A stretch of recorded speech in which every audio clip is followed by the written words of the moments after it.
मिलता पक्का। लेकिन जिसकी ये स्थिति होती है, प्रभु की इच्छा में अपनी इच्छा मिला देता है, उससे कभी पाप होते ही नहीं, क्योंकि पाप होते इच्छा से। जिसकी अपनी इच्छा है और अपना भोग है, उसको नरक और स्वर्ग भोगना पड़ेगा। वो केवल बातों से कहता है, उसकी स्थिति है कर्तृत्व और भोक्तृत्व भाव से। जब तक अहंकार है तब तक पापाचरण होता है, और जब अहंकार समर्पित हो जाता है तो उसका शरीर यंत्रवत वही चेष्टाएं करता है जिससे जगत मंगल होता है। वो कहते हैं कि कर्ता श्री हरि। अभी आप कहोगे कर्ता श्री हरि, तो आप 3 गुणों से प्रभावित हो, राग द्वेष हो जाता है।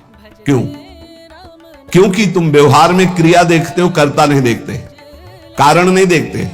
अगर कारण को देखो तो कारण श्री हरिवंश भनम, क्रिया को देखोगे तो अनुकूल हुई तो राग हो जाएगा, प्रतिकूल हुई तो दोष हो जाएगा। अगर कारण को देखोगे तो सब में पावर श्री भगवान कारण, राग द्वेष होगा ही नहीं। भगवत ऋषि जी कहते हैं, औरों की तो बात जाने दो, लगे हो अविद्या भूत काहे तुझ रक्षा करे हो।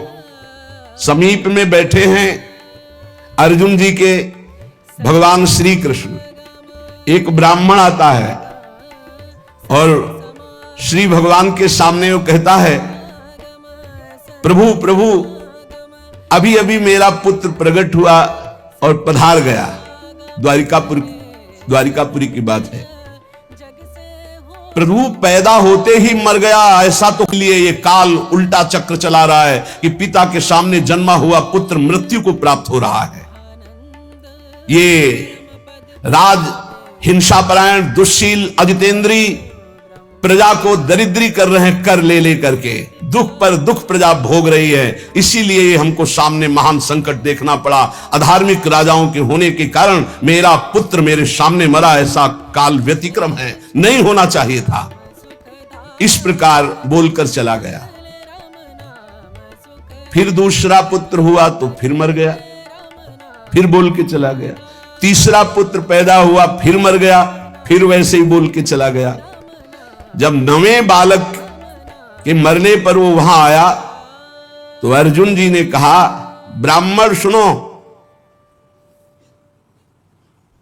इस निवास स्थान द्वारिका हो जाए धन से, पुत्र से या किसी अन्य कारण से, तो उसका राज्य नष्ट हो जाता है। जहां साधु वैष्णव ब्रह्म ऋषि दुखी हो जाए।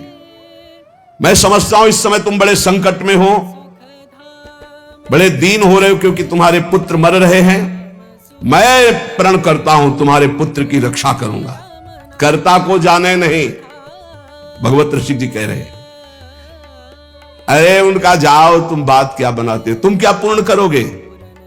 जब ये श्री कृष्ण और बलराम बैठे हैं तो तुम क्या पूर्ण कर लोगे? अर्जुन से कहा तो वो कह रहे हैं, अहम वा अर्जुनो नाम गांडीवम यस्य वै धनुः ना हम संकर्षणो ब्रह्मन् न कृष्ण कार्षणेव च अहम वा अर्जुनो नाम गांडीवम यस्य वै धनुः।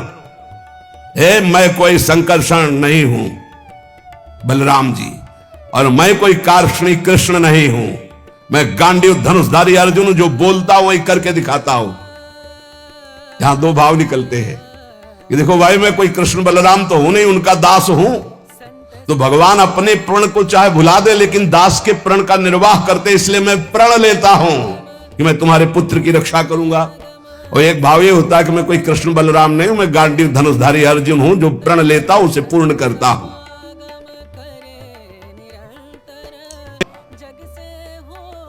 मेरे बल पौरुष का तिरस्कार मत करो। जानते हो मुझे, मैं वो अर्जुन हूं जो महादेवादेव भगवान शंकर को युद्ध में तृप्त कर दिया।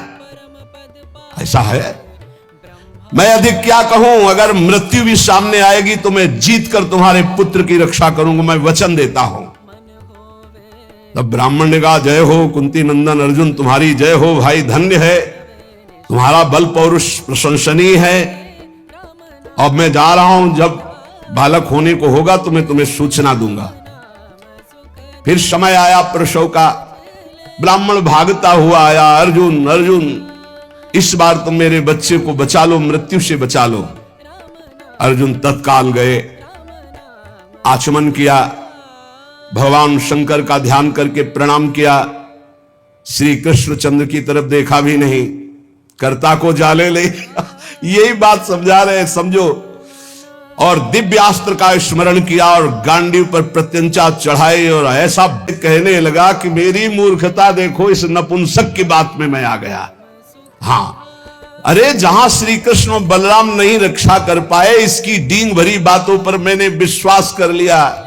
ना प्रद्युम्नो ना निरुद्धो न रामो न च केशवा यस्य सेको परित्रातुम कोन्यस्तद वितेश्वरः। कौन ऐसा है जहां श्री कृष्ण बलराम प्रद्युम्न और अनिरुद्ध नहीं रक्षा कर पाए, वहां और त्रिभुवन में कौन रक्षा कर सकता है।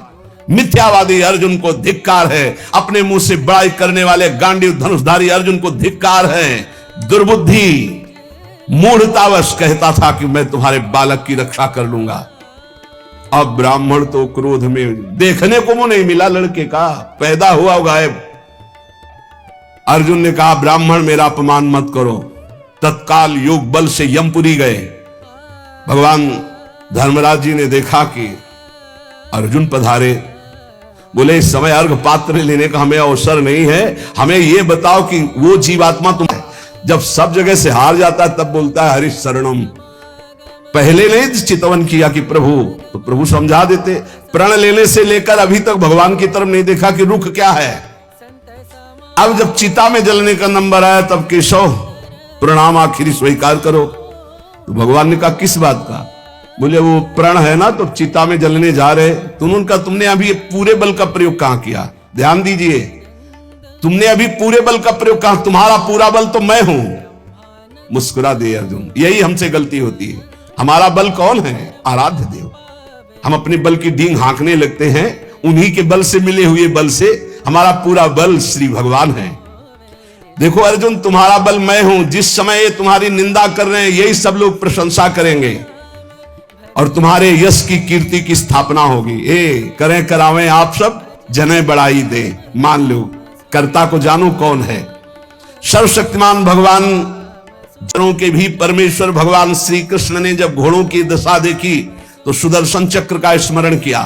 हजार हजार सूर्यों जैसा एक साथ तेज प्रकाशित करने वाले भगवान की दिव्य पार्षद सुदर्शन जी आगे चल रहे हैं। घोर अंधकार में सुदर्शन चक्र से ज्योति ऐसी प्रकट हो रही, सब अंधकार नष्ट होता जा रहा, प्रकाश। ऐसे भगवान के सेवक हैं, ऐसे भगवान के दास हैं। सुदर्शन चक्र के द्वारा बतलाए हुए मार्ग से चलकर अंधकार की अंतिम सीमा में पहुंचे। अब अंधकार के पास इतना दिव्य प्रकाश, प्रकाश ही प्रकाश, जैसे घोर अंधकार ऐसे घोर प्रकाश। अब वहां अर्जुन की आंखें चौंधिया गई, विवश हो गए, नेत्र बंद कर लिए। इतना तेज भगवान वहां भी सामर्थ्य प्रदान करी अर्जुन को और घोड़ों को भी। उस तेज के बाद महान जलराशि, श्याम वर्ण का जल ही जल, अगाध जल, जल पार किया तो तेज आंधी, वायु ही वायु। भगवान की ही केवल सामर्थ्य पहुंचने की और सामर्थ्य रही। अब वायु के प्रवाह में बड़ी बड़ी तरंगें उठने लगी। फिर भगवान ने उसको शांत किया। आगे बढ़े तो एक दिव्य महल, और उस महल में मणियां ऐसी चमक रही थी मानो हजार हजार सूर्य एक साथ प्रकाशित हो रहे। भगवान फणों पर मणि चमक रही। अर्जुन ने देखा शेष भगवान की सुखमयी सैया पर सर्वव्यापक महान प्रभावशाली परम पुरुषोत्तम भगवान भूमा पुरुष विराजमान है।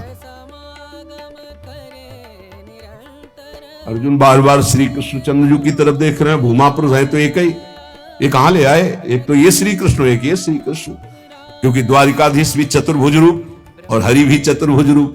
शरीर की कांति वर्षाकालीन मेघ के समान श्याम रंग, अत्यंत सुंदर पीतांबर धारण की, मुख पर प्रसन्नता, कमल जैसे नेत्र, बहुमूल्य मणि जटित मुकुट, कुंडल कांति, घुंघराली अलकावली, लंबी लंबी सुंदर भुजाएं, कौस्तुभ मणि, वक्षा स्थल में श्रीवत्स का चिन्ह, घुटनों तक माला, वही श्रृंगार जैसा द्वार। एक तो ये मेरे सखा श्री कृष्ण, दूसरे ये भूमा पुरुष।